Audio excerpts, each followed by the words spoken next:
who's a intrepid little girl that's lost her wings with her self-confidence. So she's trying to get her wings back and lose her marbles instead. There's some artwork along the side there, so as I read, follow along and see if you can kind of see the different scenes from what I'm reading.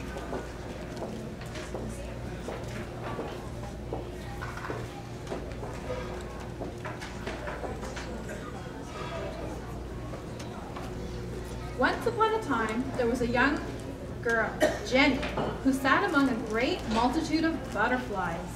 She sat in the woods on a large rock and leaned her back against a tree. The tree cast a shadow on her, a cool shelter. She sat quietly among plants, trees, rocks, and water. She had noticed that some of the trees had cocoons. Some were broken open, but many hung in great stillness.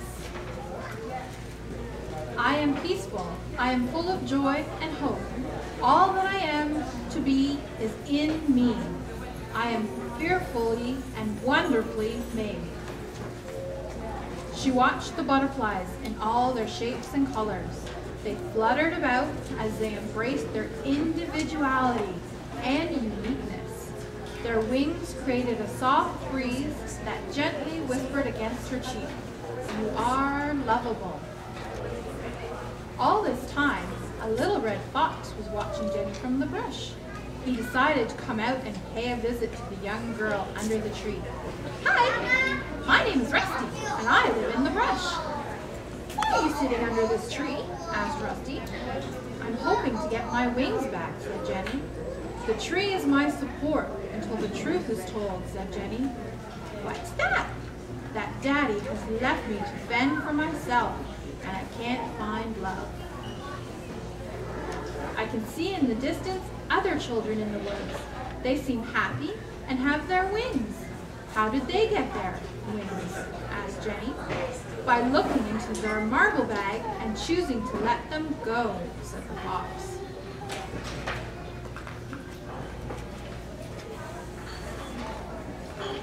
Susie Q lives among those children.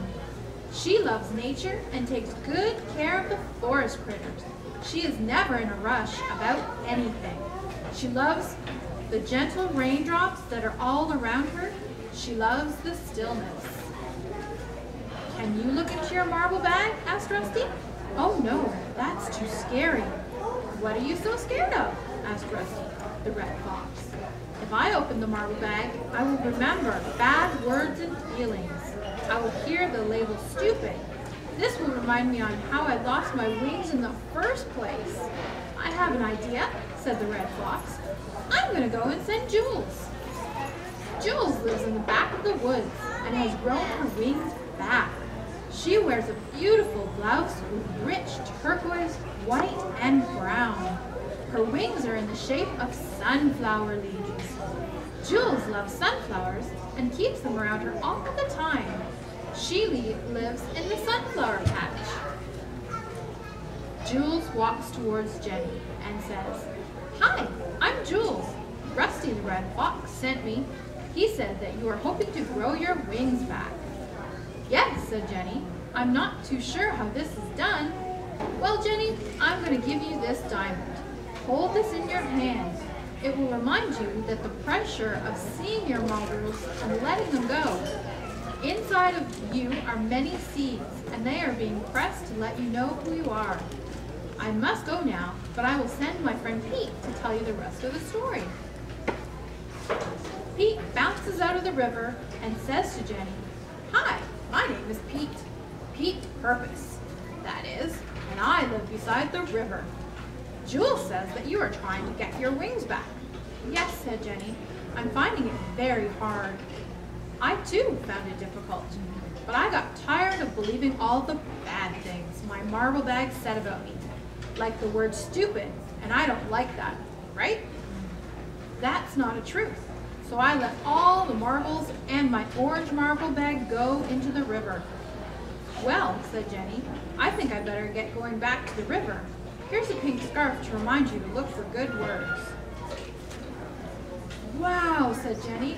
I have had a visit from a little red fox who has encouraged me to look into my marble bag. I have met Jules of the woods who has left me with a diamond. Pete Purpose of the river gave me a pink scarf as a reminder to look for good words. Jenny, sitting in awe, slowly turns her head, amazed to see that she has the makings of a potential wings. She sighs in joy. Oh my, what's next? In the sunflower patch, Jules watches over her little sister Tamara. Little Tamara has never lost her wings, and if it's up to Jules, she never will. All of a sudden, out of nowhere, a young boy landed beside her. He was carrying a golden sword. Hi, he said. My name is Cam. You are the talk of the woods. Yep. Everyone is thinking of ways to help you get your wings back. They are? Said Jenny. Yep. I see that some of your wings have started to grow back, said Cam. But that won't do. You can't fly with those. No, I can't, said Jenny. What do I do? Well, you must look at glass marble in your marble bag. Oh no, said Jenny. That's too scary. That's the black marble, and I have kept that a secret. Don't feel embarrassed. I too had a black marble. Yep, it's in my green marble bag. I traded it for this beautiful gold sword, my nifty bag of stones, and this sling, said Cam. Since I got rid of the marble bag, I'm strong, I'm brave, and I have courage. Why do you need all this, Cam? Asked Jenny. To slay all the giants in the land. I have authority to do so. Jenny, take my sword and don't let it go. I'm going back into the woods, and I must speak to Ernest. Ernest? Who's Ernest? Sighed Jenny. All of a sudden, this great big eagle swooshed to my side. He was huge, with very long wings. I felt his strength, and his feathers moved about me. My hair flipped up in a whoosh, and I could barely see. He said, Hi, my name is Ernest, the eagle. I want to show you new things, Jenny. Hop on, Jenny. Oh my, I said to myself, I'm going to have to trust. Ernest spread out his large wings, and I hopped on. He rested me in his feathers. I was so tired of all the visits that I took a little nap. Under his wings, I have refuge. Off we went. Ernest swooshed up into the sky with Jenny, and over the woods they went. Jenny saw a father beaver carrying twigs back to the mother beaver and the den of little ones. The father provides all things and never leaves his children.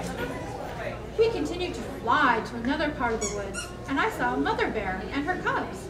She teaches them to hunt and always encourages them. She protects them from other animals because Mother Bear is so gentle and loving with her bear cubs. They can rest comfortably with her. We swooshed straight up into the wonderful fluffy clouds, large white clouds. It's so warm, and the atmosphere around me is still. I see beautiful people with large wings, sounds of songs, and strands of thread light every color. Blanketed by warmth, light, and peace in my heart is filled with love, joy, and acceptance. Ernest, is there a prince? He said, yes. Who is he, I asked. Prince Peace, says Ernest.